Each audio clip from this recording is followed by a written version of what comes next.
എല്ലാവർക്കും നമസ്കാരം. എല്ലാവർക്കും നകുലൻസ് കിച്ചണിലേക്ക് സ്വാഗതം. ഇന്ന് ഞാനിവിടെ തയ്യാറാക്കുന്നത് വടുകപ്പുളി നാരങ്ങ അച്ചാറാണ്.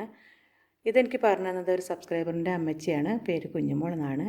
അതുപോലെ ഇതിൻ്റെ കൂടെ ഞാൻ ഒരു മാസം മുന്നേ ഇട്ടൊരു അച്ചാറുണ്ട്, ആന്ധ്ര അച്ചാർ, അതുകൂടി കാണിക്കുന്നുണ്ട്. അതെനിക്ക് പറഞ്ഞു തന്നുള്ളത് എൻ്റെ ഒരു ആൻറ്റിയാണ്, സരോജിനി ആൻറ്റി. ഇനി എങ്ങനെയാണ് വടുകപ്പുളി അച്ചാർ തയ്യാറാക്കണം എന്ന് നോക്കാം.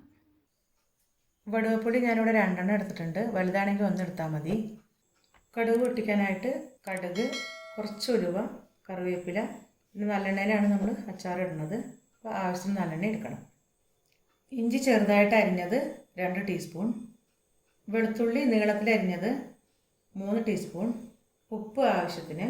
ഈ അച്ചാറിൽ ഏറ്റവും ടേസ്റ്റ് കൂട്ടാനായിട്ട് നമ്മൾ കാന്താരിയാണ് ഉപയോഗിക്കുന്നത്. അതിന് ഒരു പിടി എടുത്തിട്ടുണ്ട്, ചെറുതായിട്ടൊന്ന് നടുക കീറിയിട്ടുണ്ട്. അങ്ങനെയാണ് എടുക്കേണ്ടത്.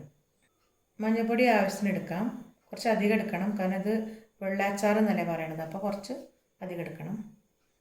കായം ഒരു 2 ടീസ്പൂൺ നമുക്ക് ഉപയോഗിക്കാം, അഥവാ സ്മെല്ല് കുറവാണെങ്കിൽ കുറച്ചും കൂടി പിന്നെ നമുക്ക് ഇടാം.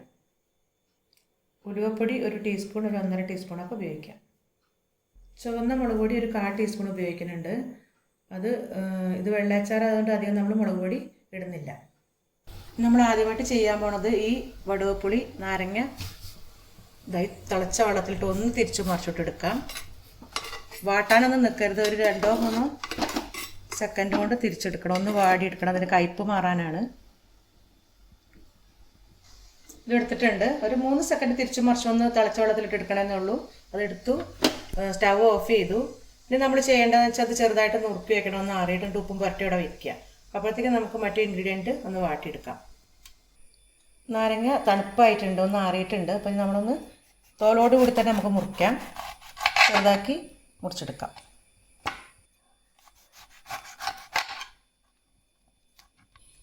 കറക്റ്റായിട്ട് അതിനെ മുറിച്ചെടുക്കുകയാണെങ്കിൽ ഈ കുരുവൊക്കെ അങ്ങനെ തന്നെ പോയി കിട്ടുന്നുണ്ടോ, ഇങ്ങനെ വന്ന് നിൽക്കും. അപ്പോൾ ഇങ്ങനെ കളഞ്ഞാൽ മതി, എളുപ്പമാണ്, പെട്ടെന്ന് നമുക്ക് കളഞ്ഞെടുക്കാം. അതിലൊന്നും അധികം ഇല്ല കുരു, ഇങ്ങനെ പെട്ടെന്ന് കളഞ്ഞെടുക്കാം. അങ്ങനെ എല്ലാ കുരു കളഞ്ഞിട്ട് വേണം നമ്മൾ ചെറുതായിട്ട് നുറുക്കിയെടുക്കാൻ. വളരെ ചെറുതായി കിട്ടണമെങ്കിൽ നമ്മൾ ഈ കീറിയിട്ട ഇതിനെ കുരുവൊക്കെ കളയുന്ന സമയത്ത് തന്നെ ഒന്നും കൂടി കീറി കൊടുത്താൽ മതി. അപ്പോൾ ഒന്നും കൂടി ചെറുതാക്കി മുറിക്കാം. നാരങ്ങ ഇതുപോലെ ചെറുതായി നുറുക്കിയതിന് ശേഷം നമ്മൾ കുറച്ച് ഉപ്പ് പുരട്ടി വെക്കുകയാണ്. ഇത് കുറച്ച് നേരം ഇവിടെ വെക്കണം നമുക്ക്. അത് കഴിഞ്ഞിട്ട് ഇൻഗ്രീഡിയൻസൊക്കെ ഒന്ന് വഴറ്റിയെടുക്കാം. അടുപ്പത്തൊരു പാൻ ചൂടാക്കാൻ വെച്ചിട്ടുണ്ട്. ചൂടായി നമ്മൾ നല്ലെണ്ണ ഒഴിച്ചു കൊടുക്കുകയാണ്. ഒരു 2 ടേബിൾ സ്പൂണോളം ഇപ്പോൾ ഒഴിച്ചു കൊടുത്തിട്ടുണ്ട്.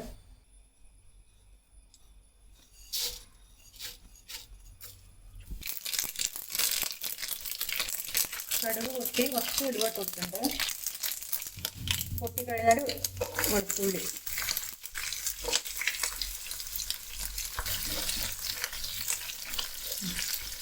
നമ്മൾ വെളുത്തുള്ളി ഇട്ടൊന്ന് വഴറ്റി കൊടുക്കണം. ഇഞ്ചി, വെളുത്തുള്ളി ഒന്ന് എണ്ണം ബ്രൗണർ ആയിട്ടുണ്ട്. ഇതിപ്പൊന്ന് ഇഞ്ചി ഇട്ട് നോക്കിക്കുകയാണ്. കുറച്ച് ഉപ്പിട്ട് കൊടുക്കാം, കുറച്ച്. ഇതിന് മാത്രമല്ല ഉപ്പ്, നമ്മൾ നാരങ്ങയിൽ ആദ്യം ഉപ്പിട്ടിട്ടുണ്ടല്ലോ. കറിവേപ്പില, മഞ്ഞൾപ്പൊടി ഇടുകയാണ്. കുറച്ച് മുളക് പൊടി 1/4 ടീസ്പൂൺ, അത് ഓപ്ഷണലാണ്, നിർബന്ധമല്ല. മഞ്ഞൾപ്പൊടിക്ക് നിറമല്ല തോന്നുകയാണെങ്കിൽ കുറച്ചും കൂടി ഇടാം കേട്ടോ, കുറച്ചും കൂടി ഇടുകയാണ്.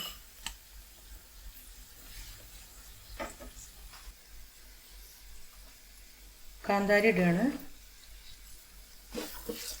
നല്ലപോലെ ഇളക്കിയതിന് ശേഷം നമുക്കൊന്ന് മൂടി വെക്കാം. ചിലപ്പോൾ ഇങ്ങനെ പൊട്ടുന്ന ശബ്ദമൊക്കെ കേൾക്കും. മൂടി വയ്ക്കുമ്പോൾ ആ സമയമാകുമ്പോൾ നമുക്ക് തുറക്കാം. ഇനി ഒന്ന് മൂടി വയ്ക്കുകയാണ് കേട്ടോ.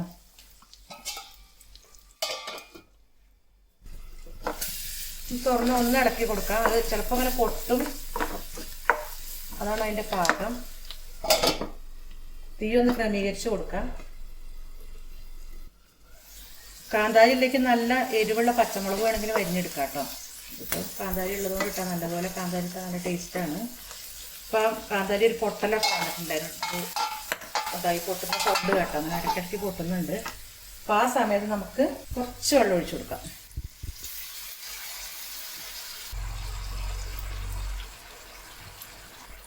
ഉപ്പ് നോക്കാം, കുറവാണെങ്കിൽ കുറച്ചുകൂടി ഇടാം. നാരങ്ങയ്ക്ക് കണക്കാക്കി ഇടണം കേട്ടോ ഉപ്പൊക്കെ.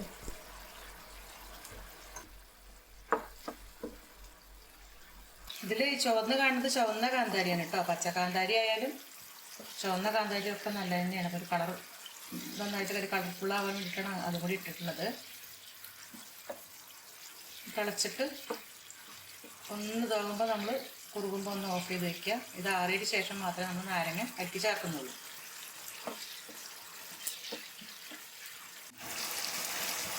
ഇത് നല്ലപോലെ തിളച്ച് ഒന്ന് കുറുകിയിട്ടുണ്ടെങ്കിൽ നമുക്കിത് ഓഫ് ചെയ്യാം. അത് ആറിയതിന് ശേഷം നമുക്ക് നാരങ്ങ ചേർക്കാം.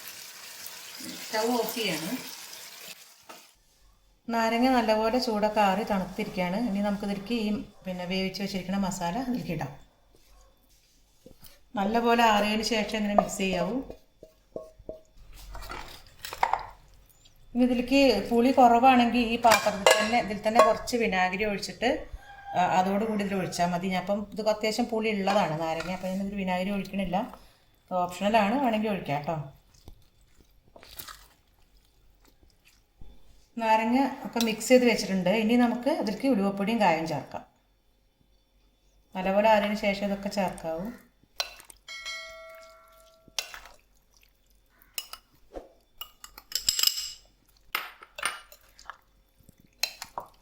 നല്ലപോലെ മിക്സ് ചെയ്തിട്ട് കുപ്പിയിൽ അടച്ചു വയ്ക്കുക.